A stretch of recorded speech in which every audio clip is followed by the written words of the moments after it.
తండ్రి అయిన దేవుని నుండియు ప్రభువైన యేసుక్రీస్తు నుండియు కృపా సమాధానములు మీకు కలుగునుగాక. ఈరోజు దేవుడు తన పరిశుద్ధ గ్రంథములో నుండి మనకనుగ్రహించిన నేటి దేవుని వాగ్దానము కీర్తనలు గ్రంథము 32వ అధ్యాయము 8వ వచనం. నీమీద దృష్టియుంచి నీకు ఆలోచన చెప్పెదను అని దేవుడు ఈరోజు మనతో మాట్లాడుతున్నాడు. నా ప్రియ క్రైస్తవ సహోదరి సహోదరులారా, నీ జీవితంలో తప్పటడుగులు వేయకుండా, తప్పుడు నిర్ణయాలు తీసుకోకుండా, తప్పుడు పనులు చేయకుండా ఉండాలంటే నీకు మంచి ఆలోచన చెప్పేవారు కావాలి.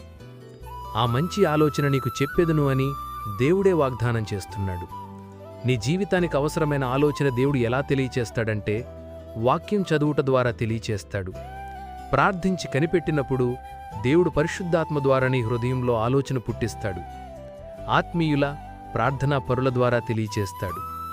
నా ప్రియ క్రైస్తవ సహోదరీ సహోదరులారా, దేవుని ఆలోచన నీ జీవితాన్ని మార్చడమే కాదు, నీవు చేరాల్సిన గమ్యాలను, లక్ష్యాలను చేరడానికి అవసరమైన మార్గాన్ని చూపుతుంది.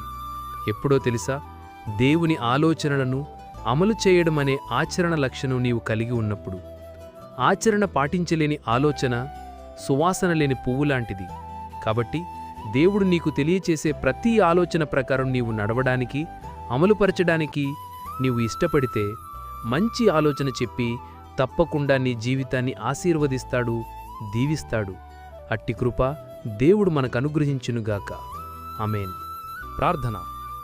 మహాపరిశుద్ధుడవైన మా దేవ, దయగల మా తండ్రి, నేడు మీరు మాకు అనుగ్రహించిన ఇట్టి వాగ్దానాన్ని బట్టి ముందుగా మీకు వేలాదిగా స్తోత్రములు చెల్లిస్తున్నాను.